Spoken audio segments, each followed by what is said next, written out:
Malar's kitchen பார்க்கும் உங்கள் அனைவருக்கும் என்னுடைய அன்பான வணக்கம். மலர்ஸ் கிச்சனில் இன்றைக்கி நம்ம என்ன சமையல் பார்க்க போகிறோம்னா, வரகரிசியில் வெண்பொங்கல் எப்படி செய்யலாம்னு பார்க்கலாங்க. நம்ம ஏற்கனவே வரகரிசியில் சக்கரை பொங்கல் எப்படி செய்யலாம்னு பார்த்துருப்போம். இப்போ வெண்பொங்கல் எப்படி செய்யலாம்னு பார்க்கலாம் வாங்க. வரகரிசியில் வெண்பொங்கல் செய்ய தேவையான பொருட்கள் என்னென்னு பார்த்திங்கன்னா, நான் ஒரு கப் அளவுக்கு வரகரிசி எடுத்திருக்கேன். அப்புறமா அரை கப் பாசிப்பருப்பு எடுத்திருக்கேன். அப்புறமா ஒரு 2 ஸ்பூன் அளவுக்கு இஞ்சி சின்ன சின்னதாக வெட்டி வச்சுருக்கேன். ஒரு 10 முந்திரி, தேவையான அளவு உப்பு, 1 ஸ்பூன் மிளகு, அதே மாதிரி 1 ஸ்பூன் சீரகம், காரத்துக்கு ஒரு 5 பச்சை மிளகாய், வாசனைக்காக கருவேப்பிலை, ஒரு 5 ஸ்பூன் எண்ணெய், அவ்வளோதான். முதல்ல நம்ம வரகரிசியை ஒரு லைட்டாக ஒரு 2-3 நிமிஷம் கேஸ் மீடியம் ஃப்ளேம்லேயே வச்சு வறுத்துக்குவோம். இந்த மாதிரி வறுத்து பொங்கல் வச்சோம்னா பொங்கல் கொஞ்சம் நல்லா டேஸ்ட்டாக இருக்கும், அதோட நல்ல வாசனையாகவும் இருக்கும். இப்போ வறுத்தாச்சு. நம்ம இதை தனியாக ஒரு பாத்திரத்தில் மாற்றிடலாம். மாற்றுற பின்னாடி இந்த அரிசியை 2-3 தடவை நல்லா தண்ணியில் அலசிடலாம். இந்த அரிசியில் சின்ன சின்ன கல்லுகள் இருக்கும், அதனால் நல்லா களைஞ்சிருங்க.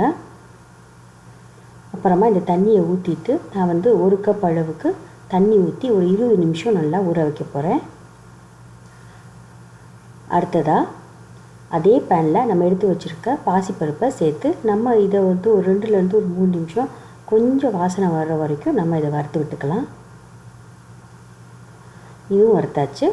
அடுத்ததாக இதையும் ஒரு தனியான பவுலில் மாற்றிடலாம். வரகரிசி மாதிரி இதையும் ஒரு 2 தடவை நல்லா தண்ணியில் போட்டு அலசிட்டு இதையும் ஒரு கப் தண்ணி ஊற்றி நான் ஒரு 20 நிமிஷம் ஊற வச்சுக்க போகிறேன். அடுத்ததாக ஊற வச்சுருக்க வரகரிசியை நம்ம இப்போது குக்கரில் சேர்த்துடலாம். ஊற வச்ச தண்ணி கூட சேர்த்துடலாம். அதே மாதிரி பாசிப்பருப்பையும் தண்ணி கூட சேர்த்துடலாம்.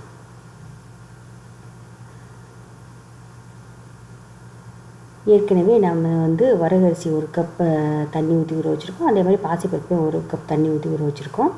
2 கப் இதில் தண்ணி சேர்த்தாச்சு. இப்போ எக்ஸ்ட்ரா ஒரு 3 கப் அளவு தண்ணி அளந்து இதில் ஊற்ற போகிறேன். இந்த பொங்கலுக்கு தண்ணி கொஞ்சம் கூடுதலாக தான் இருக்கணுங்க. ஏன்னா இந்த பொங்கல் நல்லா வெந்து மசியணும், அப்போ தான் நல்லாயிருக்கும். நல்லா குழஞ்சிருந்தால் தான் டேஸ்ட்டாக இருக்கும். இப்போ பாருங்கள், 3 கப் அளவு தண்ணி ஊற்றியாச்சு. மொத்தம் 5 கப் அளவு தண்ணி ஊற்றிருக்கேன். அப்புறமா வெட்டி வச்சுருக்க இஞ்சியை சேர்த்துடலாம். அப்புறமா இந்த பொங்கலுக்கு தேவையான அளவு உப்பு சேர்த்து ஒரு தடவை நல்லா கலந்து விட்டுடலாம். இது கொஞ்சம் கொதிக்க ஆரம்பித்த பின்னாடி தான் நம்ம குக்கரை மூடி வச்சு வெயிட் போட்டுக்கலாம். இப்போ பாருங்கள், கொதிக்க ஆரம்பிச்சிச்சு. இப்போ நல்லா கலந்து விட்டுட்டு நம்ம இதை மூடி வச்சு ஒரு 5 விசில் நல்லா கொலைய வேக வச்சிடலாம்.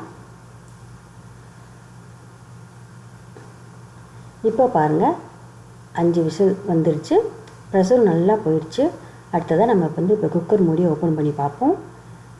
பாருங்கள், பொங்கல் ரொம்பவே நல்லா கொலைய வந்துருச்சு.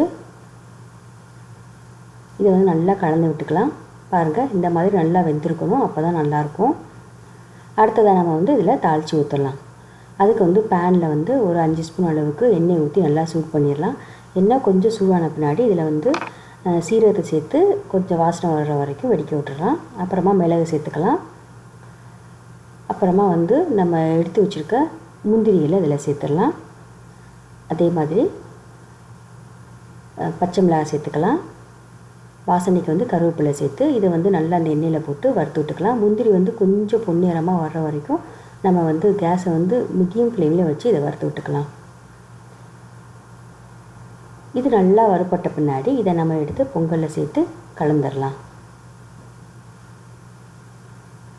இப்போ பாருங்கள், எல்லாத்தையும் இதில் சேர்த்தாச்சு. இப்போ நல்லா கலந்து விட்டுட்டு பொங்கலுக்கு இன்னும் கொஞ்சம் வாசனையாக இருக்கிறதுக்கு நான் ஒரு 3 ஸ்பூன் அளவுக்கு நெய் சேர்க்க போகிறேன். நெய்யை சேர்த்து நம்ம நல்லா கலந்து விட்டுறலாம். அவ்வளோதாங்க, சூப்பரான வரகரிசி வெண்பொங்கல், நல்ல ஆரோக்கியமான பொங்கல் ரெடி ஆயிடுச்சு. இதை நீங்களும் வீட்டில் செஞ்சு பார்த்துட்டு எப்படி வந்திருந்து கமெண்டில் சொல்லுங்கள். இன்றைக்கி நான் பண்ண வரகரிசி வெண்பொங்கல் உங்களுக்கு பிடிச்சிருந்துச்சுன்னா மறக்காமல் இந்த வீடியோக்கு ஒரு லைக் போட்டு மறந்துடாமல் மலர்ஸ் கிச்சனுக்கு சப்ஸ்கிரைப் பண்ணிடுங்க ப்ளீஸ். மீண்டும் சந்திக்கலாம். நன்றி, வணக்கம்.